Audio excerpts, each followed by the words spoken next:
She's too ill to work, but she's fully well enough to go to Wimbledon. All those charities that she's a patron of haven't seen her for over a year. Too ill, still recovering. The cancer card comes out frequently, but she's able to attend Wimbledon. And to be honest, if she was a real benefits claimant in the UK, the Department for Work and Pensions may have some quite tough questions to ask her. I don't know what she'd respond to them. I think, to be honest, her attending Wimbledon, it's a big raising of the middle finger to the British taxpaying public and anyone that's ever suffered from any form of life-threatening disability all over the world. I was absolutely amazed to see her sitting out on the hottest day of the year, having been labelled as a cancer survivor. It's unhelpful. It's not following medical advice. If she can do this, why can't she do other work? None of it adds up. And to all the royalists that were clapping her when she landed, she's just a normal human who literally has achieved nothing in her life. Why the applause? I just cannot get my head around it. People are blind. Kate Middleton, our Duchess of Disappearing Acts. 1 minute she's the glowing face of British grace, waving at peasants from a royal box at Wimbledon. The next she's vanished like a bad plot twist in a Netflix thriller. And now, thanks to Martyn Gould's spicy revelations, we're realising her public appearances might not be quite as accidental as they seem. Let's be honest, this isn't just a case of a busy mum ducking out of a few ribbon cuttings. No, this is the art of strategic visibility.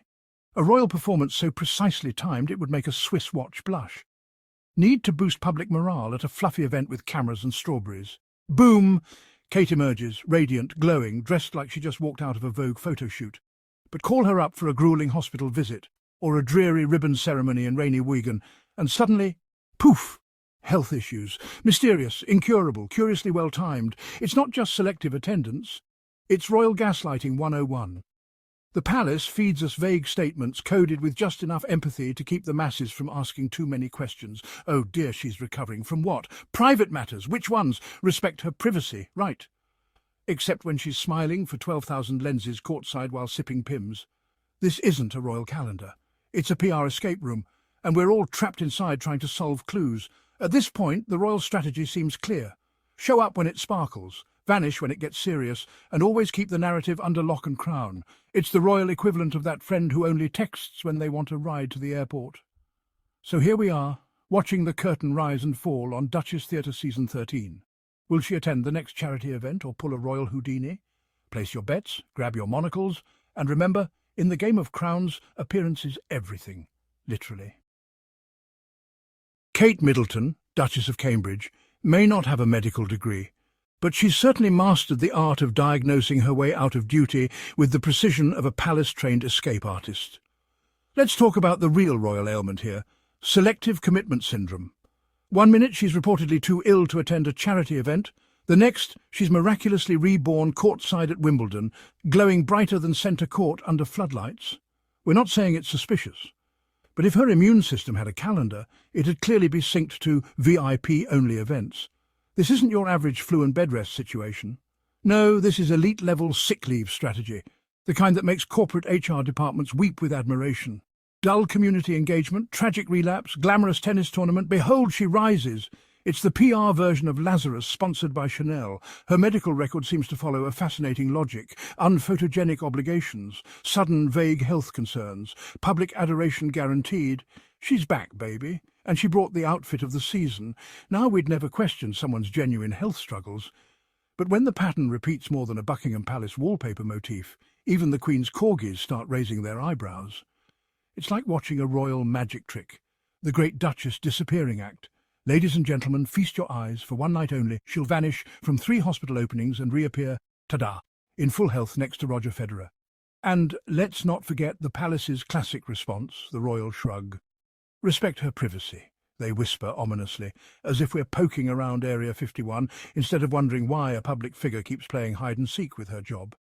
In the end, what we're witnessing isn't just absenteeism, it's a finely tuned system of strategic vanishing, powered by mystery ailments and a sixth sense for camera flashes. It's not just PR, it's practically performance art. So, whether she's truly unwell or just wildly allergic to ribbon cuttings, one thing's for sure.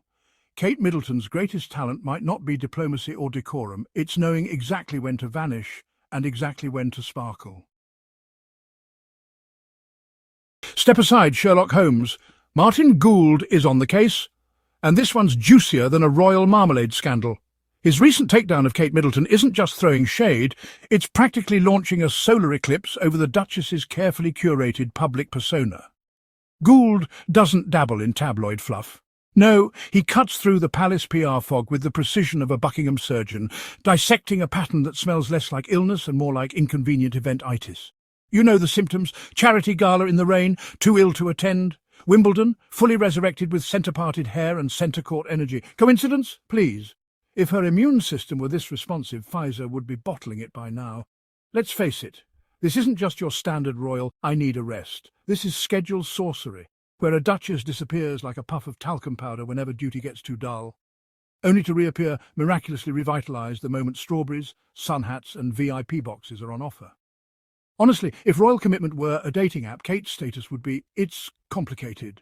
Gould's critique hits where it hurts, not the glitz, but the guts of royal responsibility. We're not talking about one missed event here and there. This is a pattern, a dazzling dance of disappearing acts and well-timed recoveries that would make Houdini blush and Camilla raise an eyebrow, or at least one side of her gin glass. The palace insists on privacy, but come on, when your public role involves being the face of national goodwill, you can't go full ghost every time an event doesn't involve centerpieces or celebrities. People are starting to ask, is this the royal family or the Real Housewives of Kensington Palace? Because, let's be honest, you can't be too sick for hospice visits on Monday. Then suddenly bursting with Wimbledon joy on Sunday, like you've been mainlining electrolytes and endorphins backstage. That's not a recovery. That's a reboot. At this point, her calendar reads less like a royal schedule and more like a choose-your-own-adventure novel. If event involves sick children and no cameras, turn to page doctor's note. If event involves luxury seating and sportswear, turn to page photo op. Martyn Gould simply put into words what many have quietly muttered behind scones. Kate's health narrative might just be less about medical limitations and more about meticulous image curation. A tale where royal duty takes a back seat to personal branding, and Wimbledon, miraculously, always gets front row. So here's to the Duchess, the reigning queen of strategic wellness, the empress of elegant evasions. Long may she reign, as long as the lighting's good and there's a dress code. At this point, we may need to call in a team of royal epidemiologists, because Kate Middleton seems to have contracted a highly selective strain of royal fatigue, a baffling condition that flares up just in time to miss hospital visits, but magically vanishes the moment Wimbledon rolls around. Yes, the Duchess's public calendar has started to look less like a duty roster and more like a curated influencer feed. Heavy on the glam, light on the graft. Need someone to cut a ribbon at a sewage treatment plant? Oh no, she's battling ongoing health issues. But invite her to the royal box at Centre Court. Poof! She's cured faster than you can say Pims and strawberries. Coincidence? The British public isn't buying it. And frankly, neither is the corgi. We're witnessing a masterclass in what can only be described as royal commitment feng shui. Clear the negative energy of dull engagements, align the vibes with luxury events, and manifest wellness just in time for a photo op. It's not a health schedule, it's PR Pilates. Let's be clear, everyone deserves privacy and time to recover when genuinely unwell. But when I'm too sick for royal duties keep suspiciously aligning with, but not sick enough to miss the glamorous bits, people start connecting the dots faster than a palace aide running behind schedule. The pattern is now unmistakable: boring but important duty, illness. High profile, high fashion, high lens visibility, suddenly glowing with the radiance of 1,000 Buckingham chandeliers. It's not just a bad look. It's starting to feel like a Duchess Deluxe brand strategy, where working royal becomes more of a vibe than a job description. And the public? They're no longer politely sipping tea. They're side-eyeing their TVs like, wait, didn't she just cancel on a veterans memorial? And now she's doing a slow-motion smile while clapping for Novak Djokovic? This isn't just about skipping a few events. It's about the integrity of the role. When you're a figurehead for public service, you can't cherry-pick your calendar like it's a Netflix queue. So yes, Kate remains elegant, photogenic and perfectly poised. But increasingly, she also appears to be moonlighting as the royal queen of strategic sick days.